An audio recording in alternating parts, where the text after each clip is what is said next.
Hello, welcome to SkyAck Studios review of Star Wars Episode 4, A New Hope. I am Christian Wilson. Use the power of the dark side. I think you need a Snickers, Cody. Why is that? You turn to the dark side when you're hungry. I'm the Emperor. Eat a Snickers. Now, welcome everyone. I'm Cody Ellis, and we're gonna do, like he said, we're gonna do a review of Star Wars Episode 4, A New Hope, Which originally was just Star Wars, but through a whole lot of legal issues, it became A New Hope. But we'll talk about that. We're gonna do a review before The Force Awakens comes out. So, Of all 6 or just the last 3? just the last 3. Okay. We don't need to get into the prequels and all. Those are just bad. Yeah.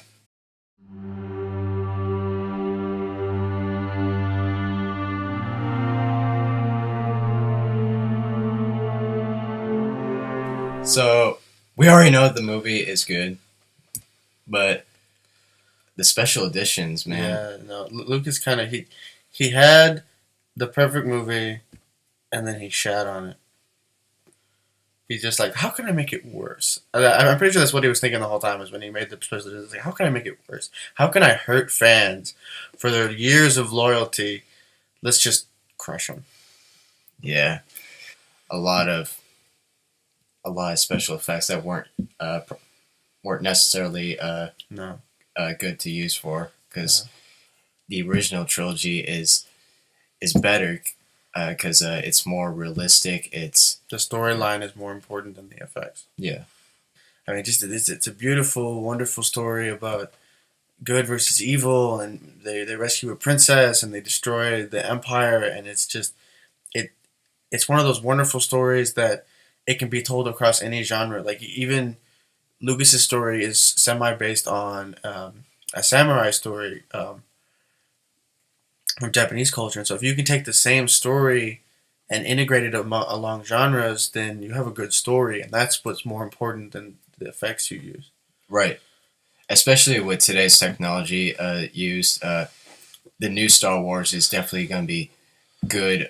Like there are going to be some CGI, but they're still keeping it intact. A lot of practical effects. Yeah, a lot of practical effects, a lot of creatures like we've seen in the original movies. I love that.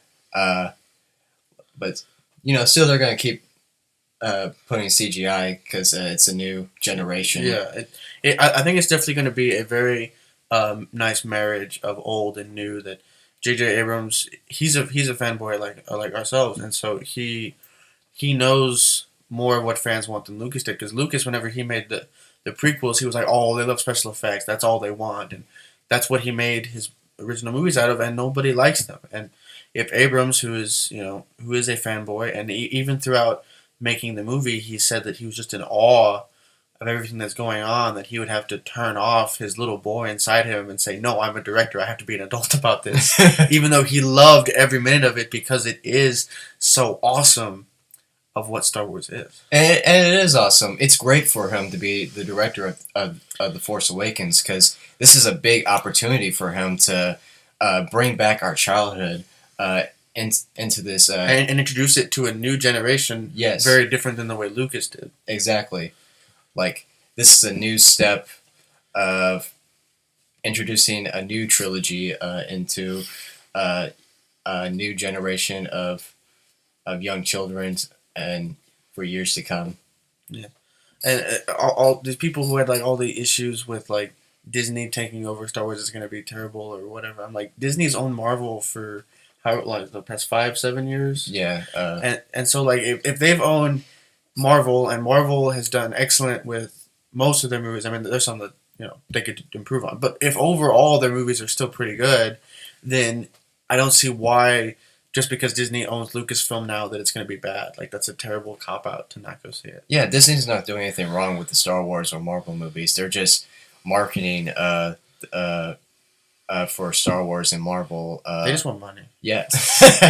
They get money, Lucasfilm makes the movies the way they want, and the fans want it, and it's going to be fine. Yeah. And Disney is only doing this for marketing, and they let Marvel and Lucasfilm do their own thing, and it's good because Exactly. Exactly. Yes. Um, Like they do their own things, and Disney doesn't affect that. yeah. Except people still joke about like Princess Leia is another Disney Well, Leia is princess. a Disney princess. That, Yeah. that is actually a benefit because now all the other princesses have a standard. Yeah, which makes Han Solo a Disney prince. Which he's not. I never technically- thought about it that way. He's not technically a Disney prince. Anyway, on to Star Wars Episode 4. So it starts off the crawl, the classic crawl of every movie. Hopefully, the Force Awakens crawl is just as iconic as the old ones. Because how do you mess up the crawl? Like it's words. You have to. Hopefully, they'll do it right.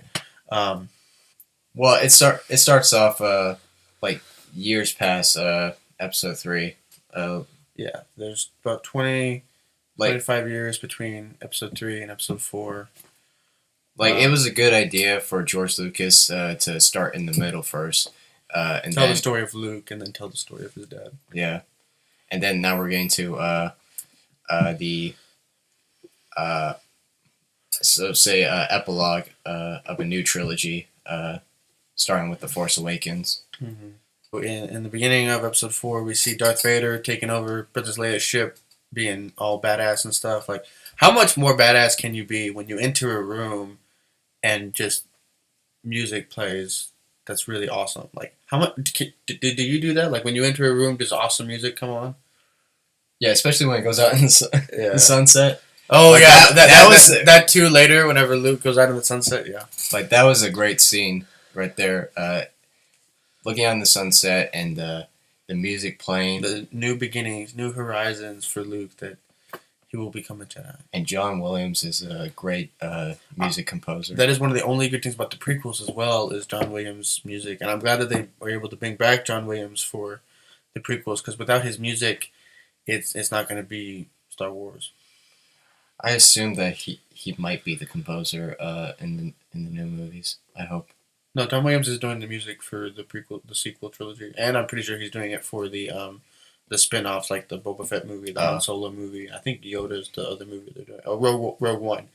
All that's going to be John Williams. Like, as far as I know, John Williams signed up for all that, which is great, because if somebody else does the music for Star Wars, it's not going to be Star Wars. It's going to be something else. Right. So, like in Episode 4, when they first started making this movie, people had no idea what they were getting into. Like Mark Hamill, Harrison Ford, Carrie Fisher, they all had no idea what they were getting into when they signed up for this movie. They were so young.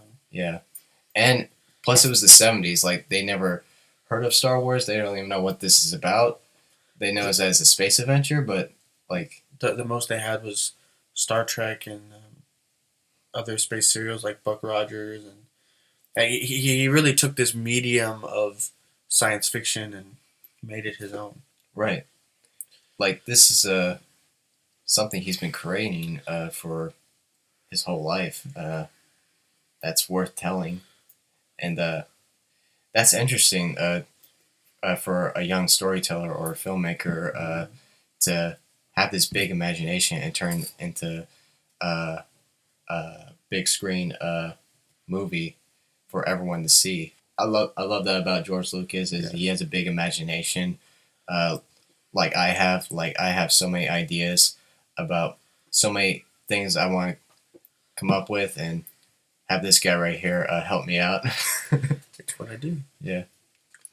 The Millennium Falcon, like I heard that they've actually built the Millennium Falcon on set of The Force Awakens the way they did in the In the 70s? in the 70s, and it looks so, like, everyone's been talking about it. Yeah. Like, it's so legit. Like, going into it and looking around, it's everything that you could imagine seeing. Like your childhood is being reflected back to you.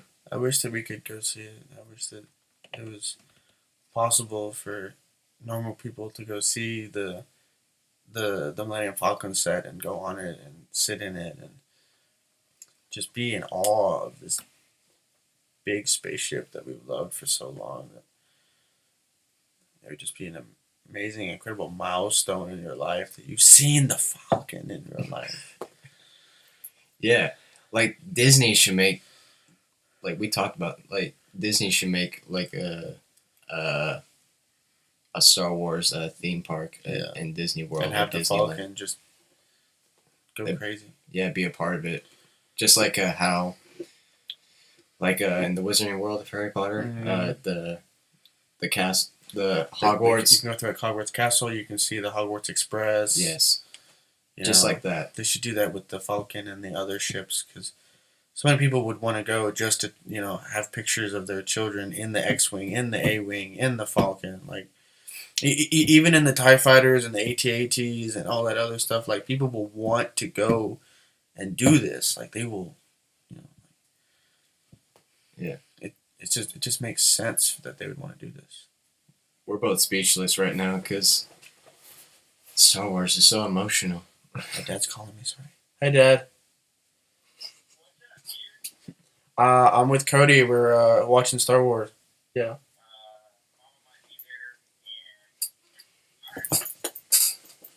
Love you too. Bye. Sorry about that. Cody will delete that in post production. Don't worry. Yeah, I'm gonna go spend Wednesday evening with my dad. We're gonna have lots of fun. But no, Thursday we're gonna go see The Force Awakens, and you better be there. Yes. And record. No. No. We should actually talk about episode 4. Okay, so our plan is we're gonna watch the 3 original movies before Thursday, review each of them, and then we probably won't do it Thursday night because it'll be too late. But we will review The Force Awakens as well, and we're gonna put major spoilers because the first 3 they've been around for 30 years. Like if you haven't seen them, you suck. The Force Awakens we will definitely put spoiler warnings because we don't want anybody to be spoiled that doesn't want to be spoiled about the Force Awakens. Force Awakens. No, you got stutters. I'm just so excited. All right. So back to episode 4. It is a wonderful story about a young farm boy who becomes a hero, and he follows his dreams to follow in the footsteps of his father to become a hero. Like I said, like he didn't think he'd be able to do anything. He was just stuck on a desert planet farming moisture.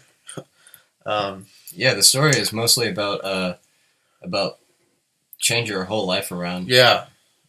I mean, Luke changes his life. Leia's home planet gets blown up. Han Solo becomes a rugged individualist smuggler, and then he becomes more of a loving character. With he becomes part of the Alliance, and his relationship with Leia, like this. The characters grew as the movies went on, but also the actors grew because it was a 10-year process. Each movie had 3 years in between. That was one of the things Lucas was smart about, was to get his actors younger so that they could grow up at the same time the characters did. So it wasn't like they were forcing them to grow up; they would grow up naturally. Yeah, like my dad was like one of the few older people in my family who's actually seen Star Wars. My mom has never seen Star Wars. What? And she doesn't bother watching them because My parents love Star Wars. Yeah. Well, opposites attract. Right. Right. Pretty much we have to talk about episode 4 because I know everyone has seen it and everyone's really excited for The Force Awakens to come out. But don't worry, we're gonna do another review for Empire Strikes Back and the Return of the Jedi. Yeah. And soon after, we'll do a review for The Force Awakens. Trust me, we will do more videos for you guys. I know we were a little late since over the year, we've been busy with school and all. But we're going to make more videos for you guys. And don't forget to subscribe to SkyAck Studios. Don't forget to like us on Facebook and like us on Google. And check out our short film, The Darkest Night, featuring Joker and Two-Face. You can check that out. That's a good video. Yeah. And you'll be seeing more of that soon. We are planning to make a movie Several movies. Yeah, several movies. And with your help, if you help us donate to our projects, that would be really helpful. That would be really great because we want to turn our dreams into reality. We want to share our ideas with you guys. Do we still have a Sarah? Is that who we're missing? Or do we have a Sarah?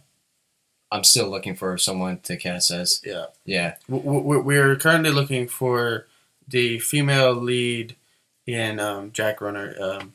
Cody has a whole nother video where he's asking for auditions for this special role, and we want to find the perfect girl to play this role because she's an important part of the story, and we want the characters to have such good on-screen chemistry so that it's believable throughout the story that these two are together and that it is a genuine love story and it's not just forced. Yeah. You could check out that video on Facebook if you want. I haven't posted that video on YouTube yet, Okay. but you can look that up on our Facebook page. And don't forget to keep it SkyAck. I'm Cody Ellis. This is Christian. And may the force be with you.